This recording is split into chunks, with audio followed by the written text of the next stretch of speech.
गया। आईने के सामने जो इंसान खड़ा था वो कोई और था। दुबला पतला, उलझे बालों वाला, भूरी आंखों वाला लड़का। विहान ने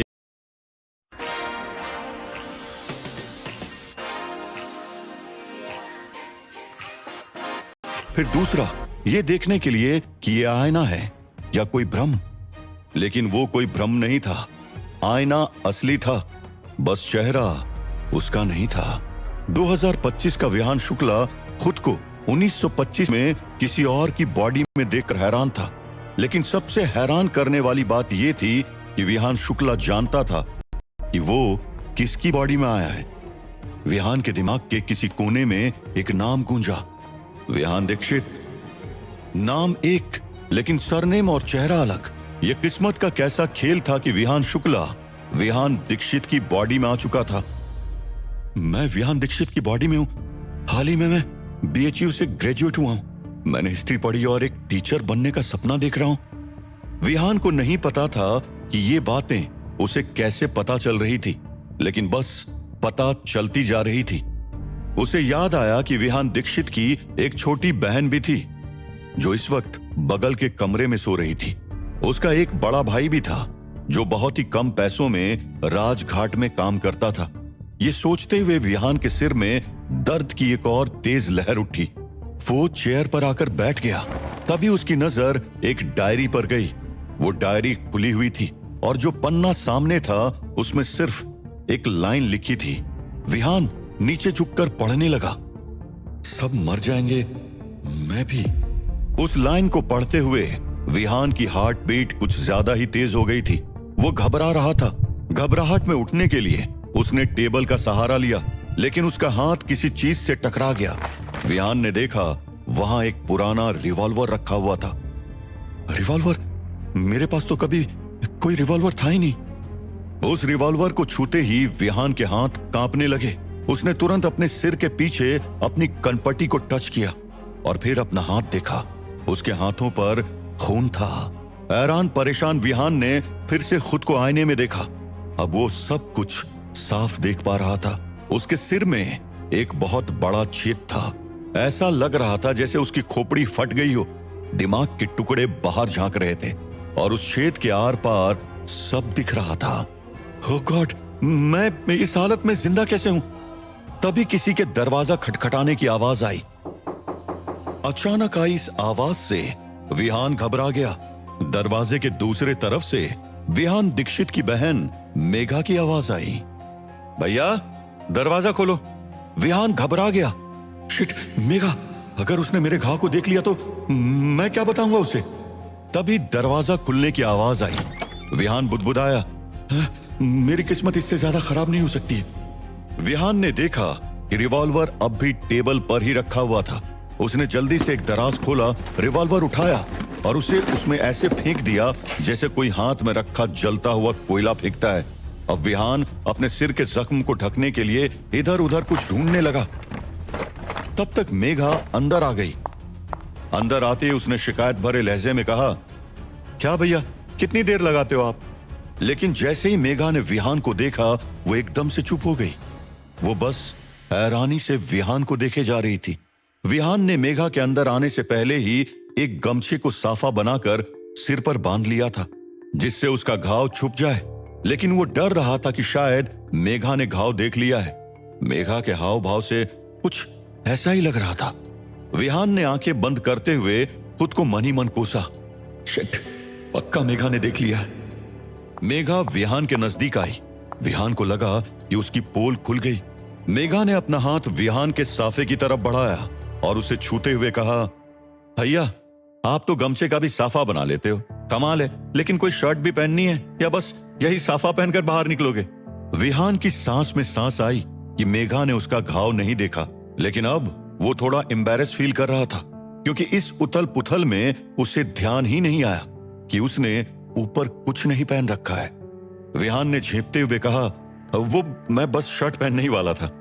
मेघा हंसी और चिढ़ाते हुए बोली, नहीं नहीं, ऐसे भी चलना है तो आप चल सकते हैं।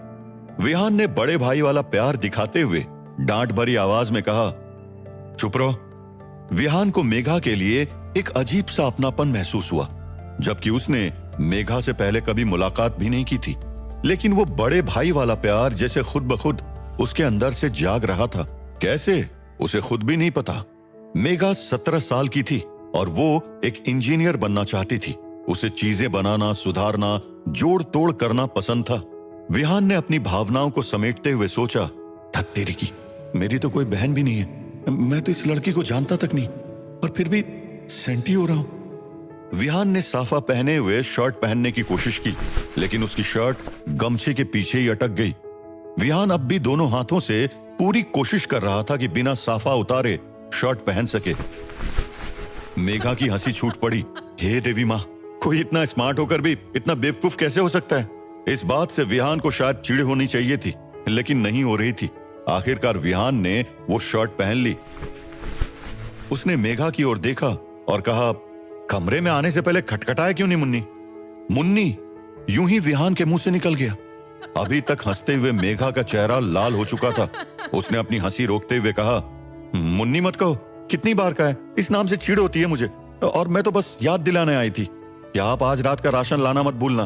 भैया भी आने वाले हैं 1-2 दिन में, और आपका इंटरव्यू भी है, तो अब अच्छा खाना पेट में जाएगा तो दिमाग भी ज्यादा काम करेगा।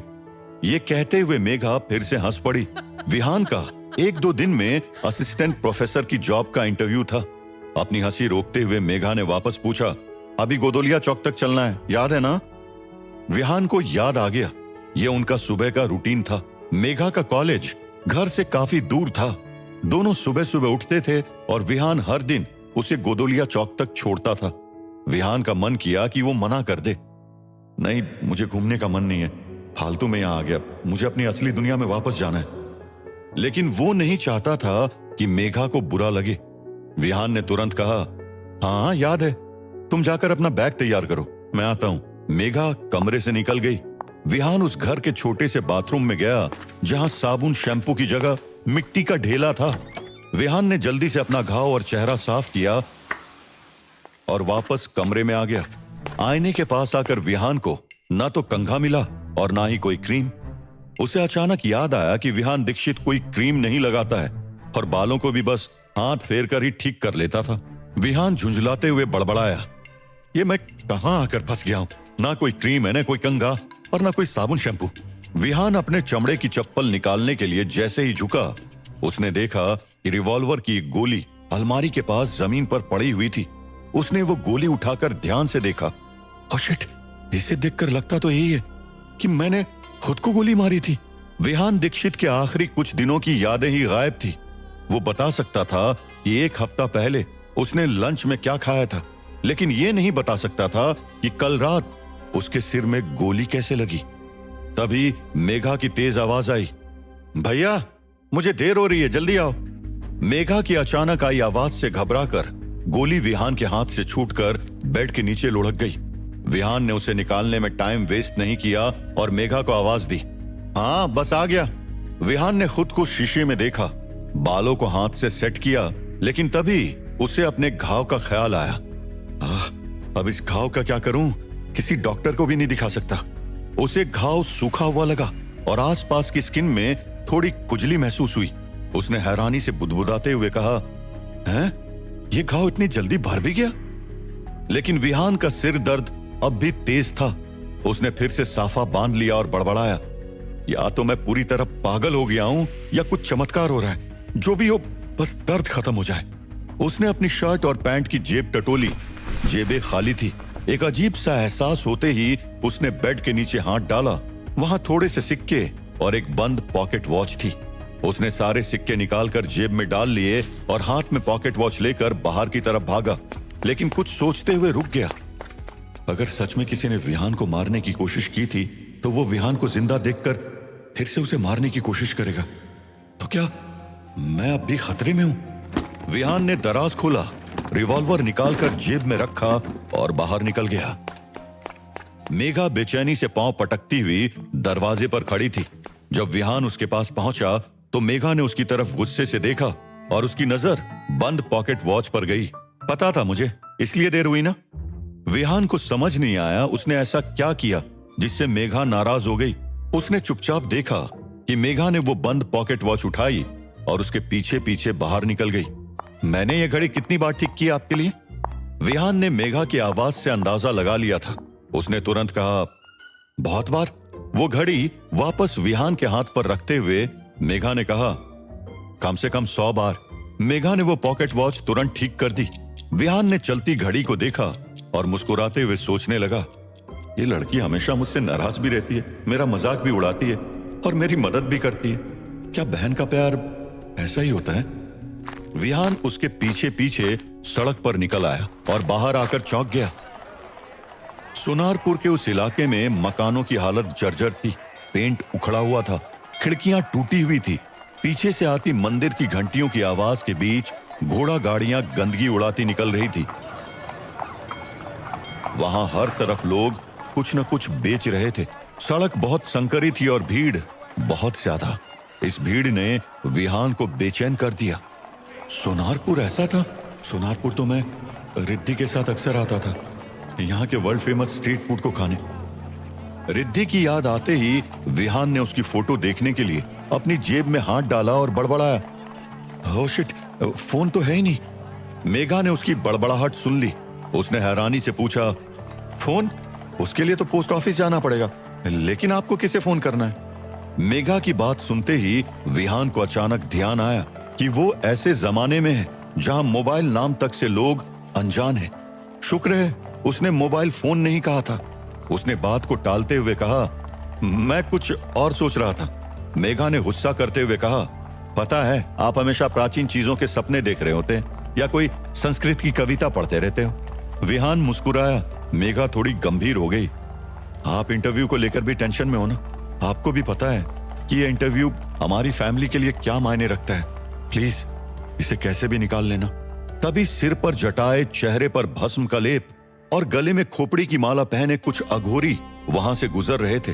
उन अघोरियों में से एक की नजर विहान पर पड़ी और वो अघोरी एकटक उसे देखने लगा। लेकिन विहान का ध्यान उधर नहीं गया। गोदोलिया चौराहा आ गया था जहां हर रोज विहान मेघा को छोड़ता था। वहां से मेघा पैदल ही कॉलेज की तरफ बढ़ गई। उसे जाते देख विहान को बुरा लगा। ये सब झूठ कब तक चलेगा? मुझे वापस जाना है और रिद्धि को अपनी लाइफ में वापस लाना है। विहान को समझ में आ गया था कि जिस साधना से वो यहां लाया गया था, उसी साधना को दोहराकर वो वापस लौट सकता है। तभी उसके गले में एक खोपड़ी की माला आकर गिरी। उस माला को देखकर विहान सहम गया। वो कुछ समझ पाता उससे पहले किसी ने उसकी गर्दन पीछे से जकड़ ली और उसे अपनी तरफ घुमा लिया। सामने वही अघोरी था जो उसे एक टक देख रहा था। उस अघोरी को अपने एकदम नजदीक देखकर विहान डर गया। वो समझ ही नहीं पा रहा था कि हो क्या रहा है। अचानक वो अघोरी विहान का हाथ पकड़कर उसके चारों ओर अजीब तरीके से नाचते हुए मंत्र पढ़ने लगा। न भाग पाएगा, न छुप पाएगा, अब तू मौत का प्रसाद बन जाएगा। मंत्र पढ़ते हुए वो अघोरी जोर जोर से हंसने लगा। विहान की हालत खराब होती जा रही थी। हंसते हंसते अघोरी अचानक चुप हो गया। विहान बेचैन होकर अपने हाथ को छुड़ाने की पूरी कोशिश कर रहा था। अघोरी फिर चिल्लाया, मरना है, सबको मरना है। तू कल भी मरा था, आज भी मरेगा। इतना कहते हुए उस अघोरी ने अपने झोले के अंदर हाथ डाला। अघोरी के झोले में हाथ डालते ही विहान की धड़कनें तेज हो गई। उसे उस आदमी का ख्याल आया जो शायद घर के बाहर उसे मारने के लिए इंतजार कर रहा हो। क्या ये मुझे मारने वाला है? कौन है ये अघोरी जो विहान को मारना चाहता है? क्या 2025 का विहान 1925 के विहान की बॉडी में फंस कर रह जाएगा? क्या दोनों विहान की किस्मत में कोई कनेक्शन है? जानने